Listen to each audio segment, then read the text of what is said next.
दूसरा बात यही है कि एक प्रमाण के बारे में चर्चा करते हुए ज्यादा से ज्यादा ये बात हो गया क्या दो एक ही रूप में प्रमाण है, प्रत्यक्ष में प्रमाण है, अनुमान में प्रमाण है, ये हो सकता है क्या? तो यदि विषय का महिमा से प्रमाण हो और अप्रमाण होता है तो बौद्ध का स्थिति क्या होगा? जो बौद्ध का स्थिति में जो परमार्थ शब्द वस्तु सलक्षण है तो सलक्षण को जानने वाला वस्तु वही प्रमाण होगा, और जो सलक्षण को नहीं जानता तो प्रमाण हो ही सकता नहीं, तो अनुमान कैसे प्रमाण? तो इसके चर्चा करते हुए बताया बौद्ध का स्थिति यही है जे सामान्य लक्षण ग्राहकतया अनुमानस्य प्रामाण्यम इति बात सबको सब बताई गई। तो इसके लिए एक बात होता तो व्यक्ति ज्ञान सापेक्षत्वे अनुमानस्य प्रामाण्यम स्वीकर्तुं शक्यते तदविष्णा संभवति गुणलिंग अनुमिति स्थले वो व्यक्ति होते हुए भी यथार्थ होता नहीं, इसलिए लिंग सापेक्षता भी जुड़ता है। तो इसीलिए वो जो द्वैरूप प्रमाण किया उसमें लिंगत्व का बोध बहुत जरूरी है, तभी बौद्ध दर्शन में उसको प्रामाण्य होने का होगा। अभी जो एक बात किया वो लक्ष्य कल्पना और कल्पना के साथ ज्ञान आज अनुमान का कैसा संबंध है, तो उसे बताया गया कि देखा जाए प्रत्यक्ष एवं प्रमाण कहा, वो सामान्य लक्षण का ग्राहक बताया। वो सामान्य लक्षण का ग्राहक इसलिए कि प्रत्यक्ष ज्ञान सीधा सीधा वस्तु से अर्थ से उत्पन्न होता है, और इसमें प्रमाण ही है कि अर्थ का सामीप्य और दूरत्व निबंधन वो ज्ञान में स्पष्टता अस्पष्टता आ जाता है। एक भी उन्मित होता ही नहीं, चाहे दूर में हो उन्मित का वस्तु, चाहे निकट में हो, ज्ञान में कोई फर्क पड़ेगा। इसलिए यही स्पष्टता अस्पष्टता आता नहीं, इसलिए अनुमिति ज्ञान साक्षात अर्थ से उत्पन्न होता है। तो साक्षात जो अर्थ है वो तो जान लिया, नष्ट भी हो गया, लेकिन वो जो मनोविज्ञान में उसका आकार रहा जाता है, कोई आकार के साथ बाद में कोई कल्पना भी जोड़ जाता है, इसलिए हम लोग को व्यवहार चलता है और इसी के आधार पर अनुमान भी होता है। तो इसलिए इसे बताया एक बहुत बड़ा गुरुत्वपूर्ण बात था जो बालक का स्थल में क्या होता है, वो ऐसा भी है, ऐसा कोई वस्तु है दुनिया में जिसमें नाम जाति कुछ है नहीं, ना कि नाम जाति होते हुए भी नाम जाति के छोड़ के हमको वस्तु लगा देता है। एक दोस्त मुझे लगता है कि नैयायिक की स्थिति यही है, वस्तु में तो नाम जाति है लेकिन वैयाकरण स्थिति में यही है, नाम तो जुड़ा है, नाम तो छोड़ते वस्तु का स्वरूप तुरंत नहीं होता है। वेदांत की स्थिति में यही है, निर्विकल्प शब्दावरक्ष स्थल में निर्विकल्प के केवल स्वरूप का ज्ञान होता है, सब विशेषण काट जाता है, हट जाता है। इसलिए एक बात यही नहीं कि स्वरूप नहीं था, स्वरूप तो था, किंतु उसी को दाद से हम केवल स्वरूप का प्राप्ति कर लिया ज्ञान करके छोड़ के। और दूसरा बात यह है कि बौद्ध स्थिति ऐसा है नहीं, जब बालक ने किसी को जानता न एवं जत्किंचित रूप में नहीं जानता, जो सलक्षण है उसमें कोई नाम जाति का योजना है, किंतु उसको कोई ये आकार मन में रहा जाता, उसी के साथ नाम जाति इत्यादि योजना एक प्रैक्टिकल समाधान है, ये जैसे हम समझा। तो इतना बात संक्षेप में हम बताया, समय ज्यादा नहीं है, हम आगे के लिए हम एक केवल बात कर छोड़ूंगा, वो यही है कि जब भी हम लोग बौद्ध को बारे में चर्चा करता है, ऐसा स्थिति हो गया हमारा जो केवल प्रमाणवादी के और न्याय बिंदु के लेकर हम चलते हैं, केवल विज्ञानवादी कदापि माध्यमिक इसको लेकर चलता है। हम लोग वैभाषिक तो चर्चा भूली, और वो जो सौतार्थिक का ग्रंथ पूरी सौतार्थिक दृष्टि लेकर विज्ञानवादी नहीं बनाया। तो इसीलिए दूसरा अलग अलग जो बौद्ध संप्रदाय है उनको भी जो सिद्धांत है उसको भी सोचा थोड़ा चर्चा हो जाए, ये आकांक्षित है, ये होना चाहिए। केवल बौद्ध के मत में वो जो वैभाषिक आदि में एकदम भूल गया हम लोग, ऐसे नहीं होना चाहिए। एक मौका है हम लोग को, उसको ज्ञान को भी हम प्राप्त कर लिया जाए, उसी को भी चर्चा पुनराय शुरू हो जाए, तब बहुत सुंदर होगा। केवल बौद्ध तो एक बोल तो रहा है, किंतु अंतर्बौद्ध जो संवाद भी होना चाहिए, अर्थात बौद्ध का एक संवाद संप्रदाय के साथ दूसरा संप्रदाय एक बड़ा जरूरी है कि हमारा सिद्धांत है, तो मानेंगे नहीं मानेंगे आपको बात है। तो यदि ये अपरापर बौद्ध संप्रदाय के बाद भी चर्चा हो जाए तो हम बहुत खुशी होंगे, हम कृतज्ञ होंगे। ये अत्यंत मधुर वातावरण में, अत्यंत मधुर परिवेश में चर्चा संपन्न में हो चुकी है। लगभग अध्यक्षीय उद्बोधन के लिए मैं सम्मान्य कुलपति आदरणीय केशव और पद्मश्री केशव कामतेजी से इस विश्वविद्यालय के कुलपति महोदय श्रद्धेय प्रोफेसर रामशंकर जी, प्रोफेसर मुखोपाध्याय जी, प्रोफेसर राजाराम शुक्ला जी और इस सभा में पधारे हुए विशिष्ट विद्वद्वृंद, बहुत अच्छा लगा क्योंकि ये प्रयास हम लोग बहुत पहले से कुछ शुरू किए थे 4-5 साल पूर्व से, क्योंकि यह एक ऐसे समृद्ध एक प्रकार के परंपरा रही है प्राचीन भारत के कि जितने भी दार्शनिक स्कूल्स हैं उन सब के बीच में बहुत ही एक अच्छा संवाद परक विवाद रहा है। केवल संवाद से नहीं काम चलता है, विवाद होना चाहिए, कसाकसी होने पर ही अच्छा मिलता है, सही बात है। लेकिन उस विवाद के पीछे बहुत ही एक समृद्ध वो एक संस्कृति छुपी है, जिस वजह से हम साक्षात रूप से देख सकते हैं कि प्राचीन भारतीय परंपरा में बौद्ध एवं मुख्यतः विभिन्न दार्शनिकों के बीच में विवाद संवाद होते रहा, लेकिन मुख्य रूप से बौद्ध एवं बौद्धेतर दार्शनिकों के रूप में रहा है। जिस वजह से मैं समझता हूँ कि दर्शन के क्षेत्र में, न्याय के क्षेत्र में और विशेष रूप से बहुत ही एक विकसित हुआ और परस्पर इतना एक वो रहा, प्रभाव रहा कि यदि हम देखें कि तो ऐसे लगता है कि इन सभी के उपस्थिति के अभाव में एक भारतीय प्राचीन परंपरा, दार्शनिक परंपरा एक पूर्ण रूप से एक चित्र सामने नहीं लाया जा सकता है।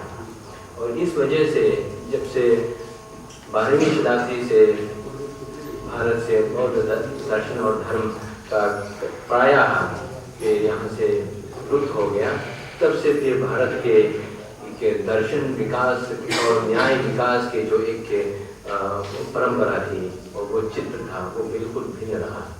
ये इसी का प्रमाण है कि भारत में बौद्ध एवं बौद्धेतर के बीच में किस प्रकार के एक समृद्ध संवाद हुआ करता था।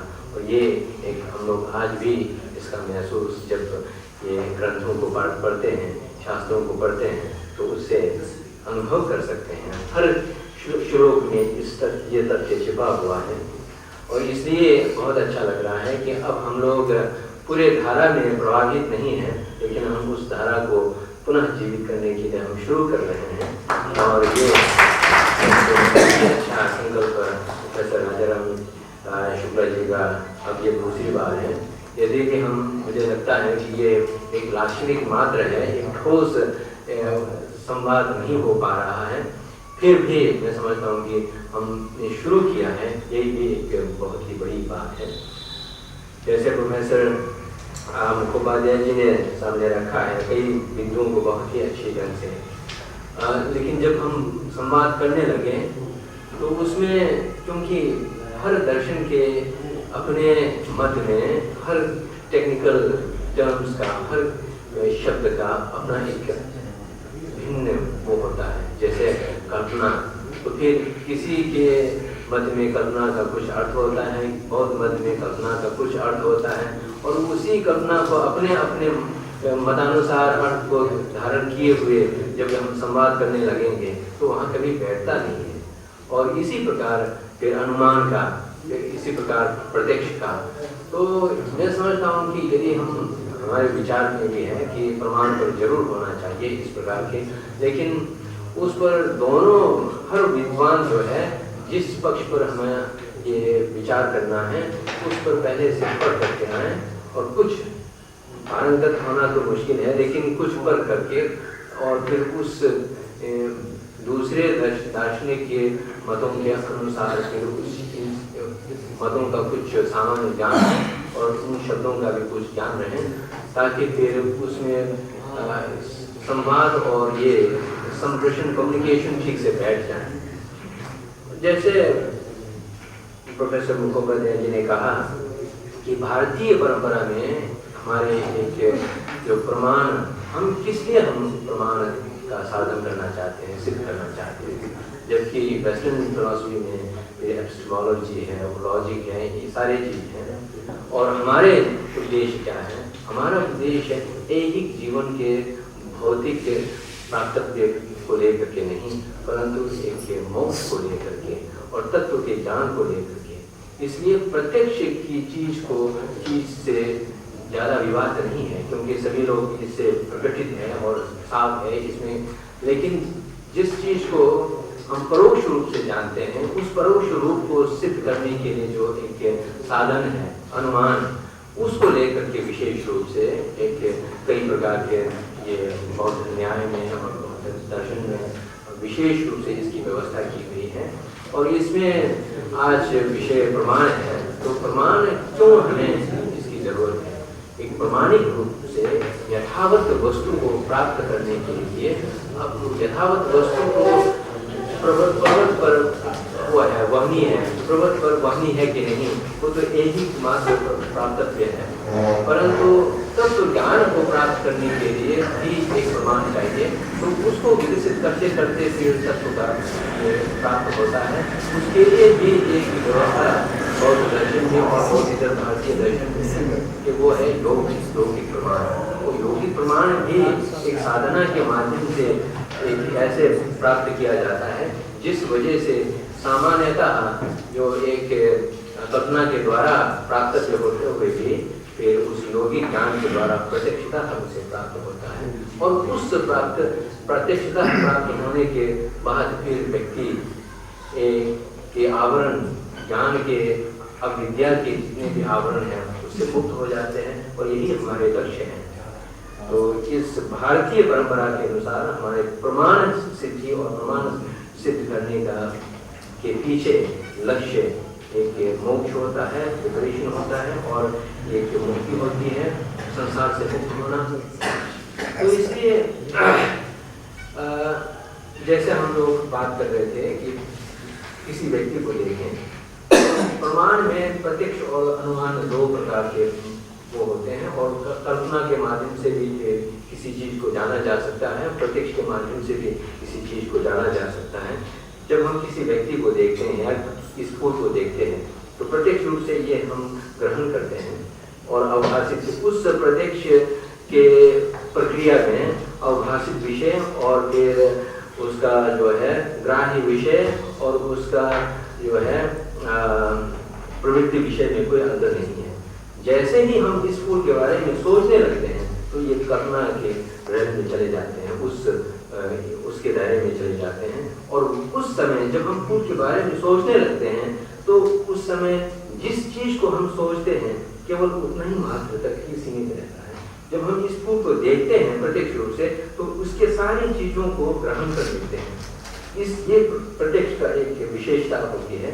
और जब हम इस फूल के बारे में सोचने लगते हैं तो उस समय जिस चीज को हम सोचते हैं वहीं तक सीमित है।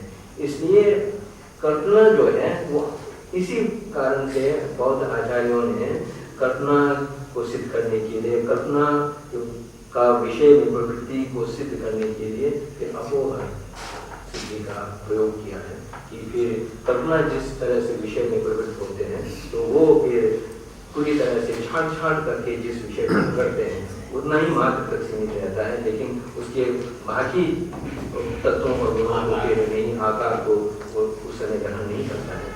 तो इसलिए मैं समझता हूँ कि इस तरह के प्रमाण केवल प्रत्यक्ष पर ही एक दिन 3 दिन का गोष्ठी होनी चाहिए, और प्रमाण के स्वरूप पर ही 3 दिन का गोष्ठी और कई प्रकार की गोष्ठी, और फिर उसके लक्षण और उसके स्वरूप और उसके वेद पर तब जाकर के कुछ बैठा जा सकता है, और आगे फिर कुछ ठोस मैं समझता हूँ कि विचार विमर्श हो सकता है, जिससे फिर हम हमारे एक गौरवमय प्राचीन जो हमारी एक परंपरा है उसका फिर पुनरुद्धार किया जा सकता है, क्योंकि हर चीजों में पर इतना समृद्ध है, हमारे प्राचीन जो शास्त्रों का ज्ञान इतना समृद्ध है कि हर एक चीज को लेकर के बहुत ही आयामों से देखा हुआ है। ऐसा नहीं है कि इसका एक लक्षण मात्र प्रस्तुत किया गया और बस खत्म हो गया। और इसी परंपरा को तिब्बती जैसे परंपरा है, जिस आज दुनिया में टिबेटन बुद्धिज्म के नाम से प्रचलित है, इस परंपरा में नालंदा, तक्षशिला, विक्रमशिला और विशेष रूप से नालंदा की जो परंपरा है उसमें दर्शन के व्यापक अध्ययन और फिर प्रमाण के और न्याय के व्यापक जो बहुत ही विस्तृत और गंभीर अध्ययन, न्याय और दर्शन का गंभीर अध्ययन इसलिए जरूरी है कि तथ्य को समझना, तथ्य को समझने के बाद फिर साधना में प्रवेश कर सकते हैं, और वो भी तथ्य को एक प्रकार से ठोस धरातल पर प्रस्तुत करने के लिए ये न्याय और दर्शन का वो अध्ययन होता है। तब जाकर के जब ध्यान भावना करते हैं तो वहाँ उस स्तर पर ठोस होता है और प्रमाणिक रूप से वो प्रवेश करते हैं विषय को। इसलिए मैं समझता हूँ कि इस तरह की परंपरा जो खासकर मैं समझता हूँ कि टिबेटन बुद्धिज्म में आज भी यदि आप मठों में जाइए तो छोटे छोटे जो भिक्षु हैं, छोटे छोटे श्रमणीय हैं, वो भी बहुत ही एक कुशल पूर्वक न्याय में ये शास्त्रार्थ कर सकते हैं और न्याय की व्यवस्था को आप धड़ाधड़ आप बता सकते हैं, उसको वो बता सकते हैं। और फिर न्याय की परंपरा कई सालों तक फिर ये अध्ययन की परंपरा आज भी करना होता है। और फिर ये मैं समझता हूँ कि एक विशेष परंपरा, भारतीय परंपरा आज भी तिब्बती समुदाय में ये सुरक्षित है। आप देख सकते हैं ये अब तो गए हैं, इसमें से कई लोग अभी तो गए हैं, कई ये नए न्याय के विद्वान और वेदांत के विद्वान चाहे कि वहाँ जाके देखें तो गदगद हुए कि आज भी ये परंपरा जीवित है। मैं समझता हूँ इस तरह के समाज से आगे जाकर के हमारे गौरव में ये परंपरा रही है, उसको फिर से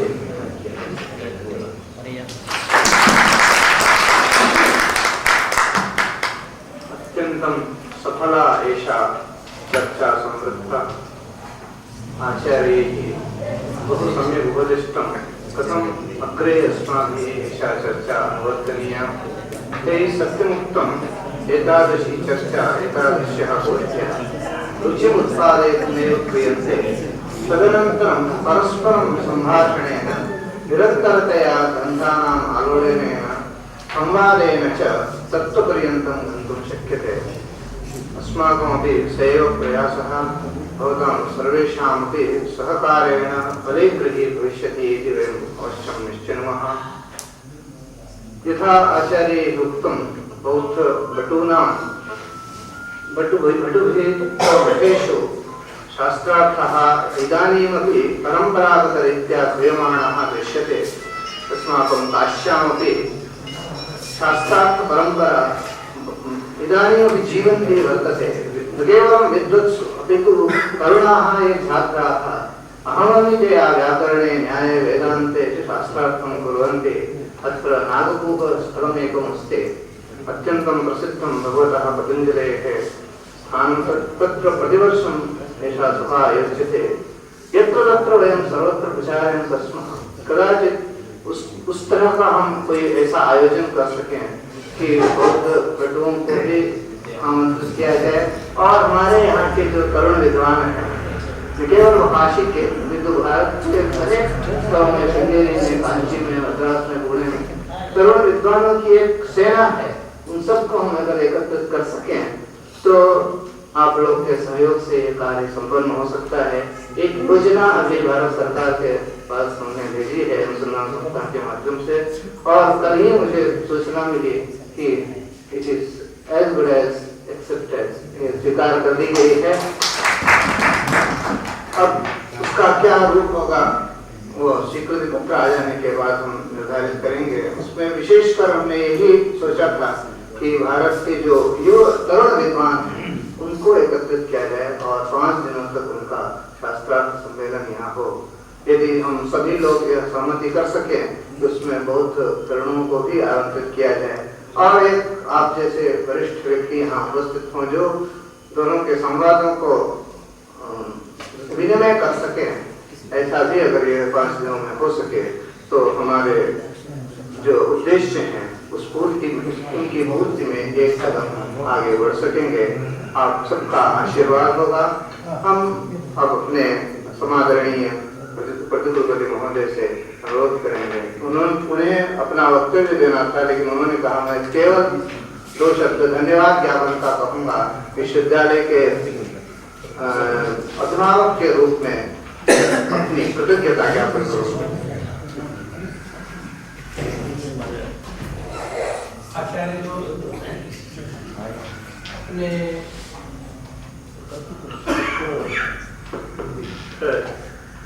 आचार्य लोग अपने बौद्धिक विलास के द्वारा जो कुछ ज्ञान संवर्धन किया उससे वो परिश्रांत है, मैं ऐसा समझ रहा हूँ। क्योंकि बार बार आचार्य लोग थोड़ा उठने का प्रयत्न कर रहे हैं, देखने का प्रयत्न कर रहे हैं, ये जल्दी से जल्दी कार्य समाप्त हो जाए। क्योंकि 3 घंटा से अधिक समय हो गया, गोष्ठी 3 घंटे तक चलती रही। और मैं जाता था तिब्बती संस्थान में, जब आदरणीय रिंपोछे जी थे, तो वहां मैं देखता था कि सत्र का वो बड़ा नियमित प्रारंभ कराते थे और ठीक घड़ी के समय से ही उसको बीच में विश्राम देते थे, पुनः गोष्ठी का वो संयोजन करते थे। ये हमारी प्राचीन परंपराएं रही हैं। आज हम बहुत कृतार्थ हैं प्रोफेसर प्रद्योत कुमार मुखोपाध्याय जी के। वो हम सबके बीच में एक श्रेष्ठ दार्शनिक विद्वान है, केवल भारत में ही नहीं विश्व में प्रसिद्ध है, और विशेष करके बौद्ध विद्या के क्षेत्र में न्याय, बौद्ध न्याय, उन्होंने एक दृष्टि दी है, हम सबको पालन करना चाहिए। ऐसा नहीं है कि बौद्ध केवल बौद्ध न्याय, ये जो वैभाषिक, सौतांत्रिक, योगाचार और माध्यमिक, ये उनके जो तर्क हैं, न्याय हैं, वो केवल उन्हीं का विषय है, ऐसा नहीं। यदि ऐसा होता तो हमारे वेदांत के, न्याय वैशेषिक के, इन सब विषयों के जो विद्वान हैं वो उस विषय पर क्यों विमर्श करते। इसका तात्पर्य यह है कि वो हमारा ये ज्ञानवर्धन का बड़ा भारी क्षेत्र है। और प्रोफेसर मुखोपाध्याय जी ने हमको एक दृष्टि दी कि हमें एक गोष्ठी ऐसी करनी चाहिए जिसमें परस्पर केवल बौद्ध दर्शन के इन 4 आयामों पर विचार हो। मैं जल्दी ही इतनी बात, अध्यक्ष तो मैं केवल जैसे प्रोफेसर नवांग समतेन जी के पद्मश्री प्राप्त करने पर उनके सम्मान के लिए मुझे अध्यक्ष बनाया गया, क्योंकि वे तो स्वयं कुलपति हैं, हमारे बीच के हैं। वैसे ही पद्मश्री उपाधि से अलंकृत आज हमारे बीच में हम सबों के साथ अध्ययन, अध्यापन, नाट्य इत्यादि कार्यों में निरंतर सबको प्रोत्साहित करने वाले आदरणीय गुरु जी पद्मश्री प्रोफेसर रामचंद्र त्रिपाठी जी हैं। हमारे कुलपति का आदेश था कि आप हमारी तरफ से इन दोनों व्यक्तियों का सम्मान करें और इन लोगों से आशीर्वाद भी ग्रहण करें। सो मैं प्रार्थी हूँ कि आप लोग अपनी सद्भावनाएं हमारे आचार्यों को और हमारे कुलपति को प्रदान करें, जिससे हम अपने विश्वविद्यालय को और आगे उत्तरोत्तर बढ़ाने के प्रयत्न में सफल हो। जहाँ तक विद्वानों ने अपने मत को व्यक्त किया, बहुत ही अच्छा लगा। प्रारंभ तो प्रोफेसर रघुनाथ जी ने किया था प्रमाणों पर। द्वैत प्रमाण मीमांसा, यद्यपि हमारे विचार में बौद्ध दर्शन तो अद्वैत दर्शन है, किंतु बिना द्वैत के अद्वैत की प्राप्ति संभव नहीं होती है। शायद इन्हीं सब विचारों को लेकर के द्वैत प्रमाण मीमांसा के लिए आप सारे लोगों को आमंत्रित किया गया है। हम कृतज्ञ हैं, आप सबके प्रति अपनी कृतज्ञता और धन्यवाद ज्ञापित करते हैं कि आप लोग इन सब अपने भावपूर्ण, न्यायपूर्ण, बुद्धिपूर्ण तर्कों के द्वारा, क्योंकि तर्क जो है वो उत्तम योगांग माना गया है शास्त्रों में। तर्को योगांग उत्तम, ऐसा आगम शास्त्र कहता है। और उससे अभिसमतेन जी ने अपने वक्तव्य में कहा था कि हम केवल इस विषय के लिए ही नहीं कि प्रत्यक्ष को ही देख करके उसको प्रत्यक्ष के परे भी कोई वस्तु है और ये क्या है, उस पर हमारे सभी आचार्य जानते हैं कि व्यास ने उस पर अपनी बात कही है, ईश्वरो गम्यो अनुमानेन प्रत्यक्षम न कदाचन। जब भी ईश्वर के लिए विमर्श किया जाएगा, आत्मज्ञान के लिए विमर्श किया जाएगा, तो वो अनुमान शब्द के द्वारा और प्रत्यक्ष के द्वारा हम सबको अपनी उपस्थिति दिखाएगा। इन्हीं शब्दों के साथ हम आप सब लोगों के प्रति आभार व्यक्त करते हैं, धन्यवाद देते हैं और अपने को भी कृतज्ञ मानते हैं कि आप सब लोगों के साथ बैठने का सुअवसर प्राप्त हुआ। एक सूचना देनी, कल का सत्र 10:30 बजे से इसी स्थान पर प्रारंभ होगा। सत्राध्यक्षता करेंगे प्रोफेसर पारसनाथ द्विवेदी जी और कल मुख्य वक्ता के रूप में डॉक्टर कमलेश मिश्र पुरी से, डॉक्टर स्मिता देवन काशी हिंदू विश्वविद्यालय, डॉक्टर सुधाकर मिश्र जी, डॉक्टर रमेश प्रसाद एवं डॉक्टर रमाकांत पांडे जी, इन 5 विद्वानों के व्याख्यान होंगे। आप सभी कल प्रातः 10:30 बजे सादर आमंत्रित हैं।